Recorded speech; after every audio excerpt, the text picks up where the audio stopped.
Since 9/11, the US and its allies have invaded Afghanistan and Iraq. They have killed or captured hundreds of Al-Qaeda operatives. As the war on terror unfolds, many experts believe that America could soon confront a greater threat, a radical Islamic regime and sworn enemy of the United States in possession of a nuclear weapon, the Islamic Republic of Iran.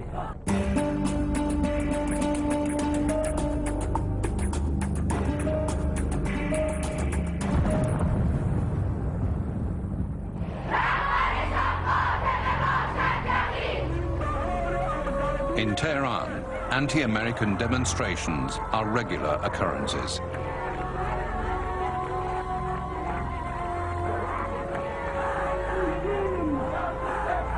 This has been the case for a number of years. Their rage is fueled by a simple idea. Iranian leaders blame America for their current status in the world.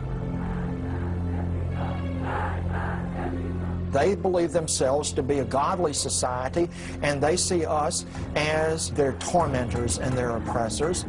It's not just a slogan to hate America, kill Americans. It's a policy. It's part of their reason for being. They believe Iran to be one of the great countries of the world. They see its current status as one of the world's weaker powers as being a temporary aberration.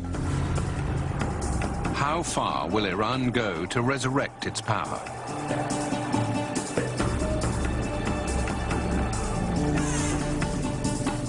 Some say US national security depends on unraveling Iran's true nuclear potential and intentions. For years, intelligence agencies have sought to uncover the secrets of Iran's military ambition. Gradually, they have unearthed a chain of evidence that appears to suggest that Iran is preparing to build and detonate a nuclear bomb.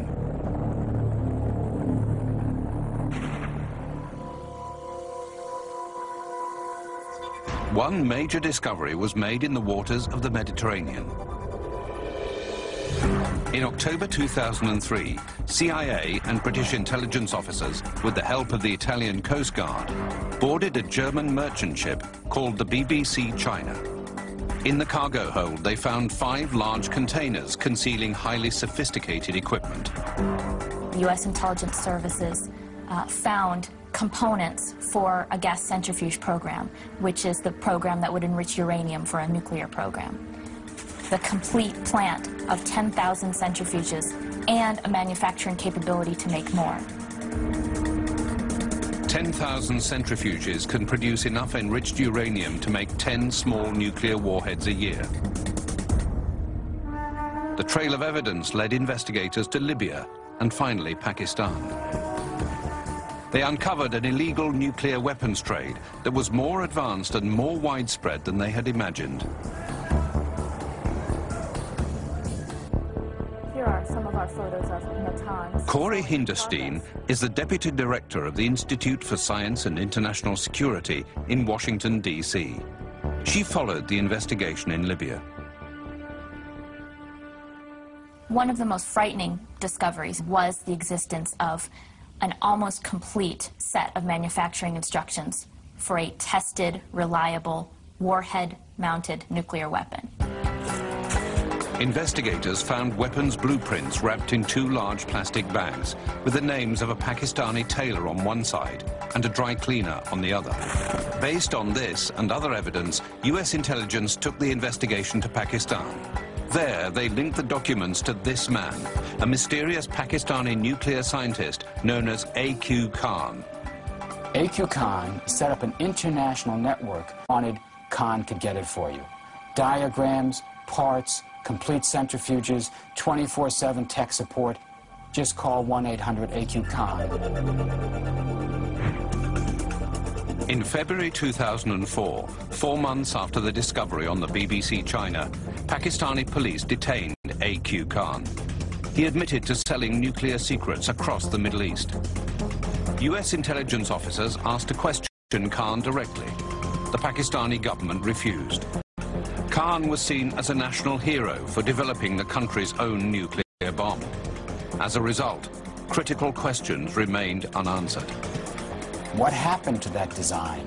Who had possession of it? How many copies did he make of it? If he gave this stuff to these other countries, it seems pretty likely that he also sold it to the Iranians.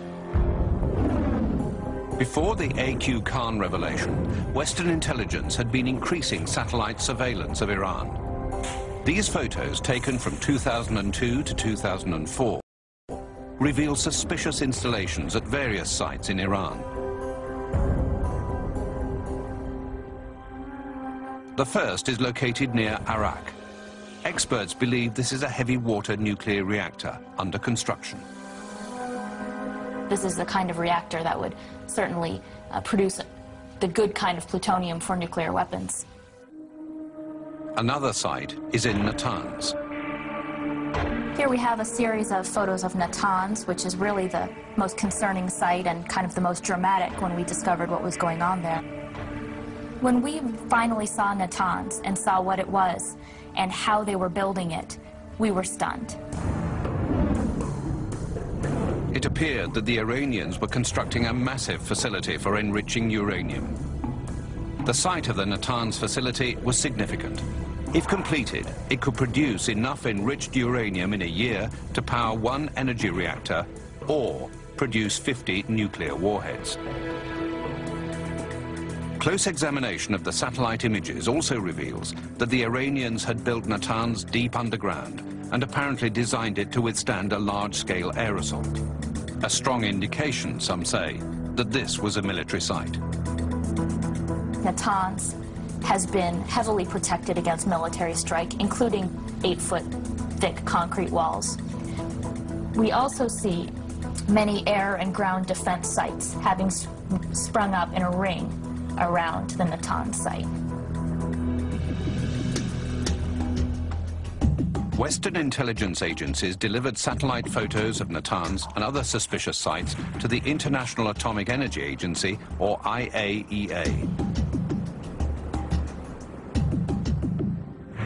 In February 2003, IAEA investigators went to Iran. It quickly became clear that the Iranian government was trying to hide something.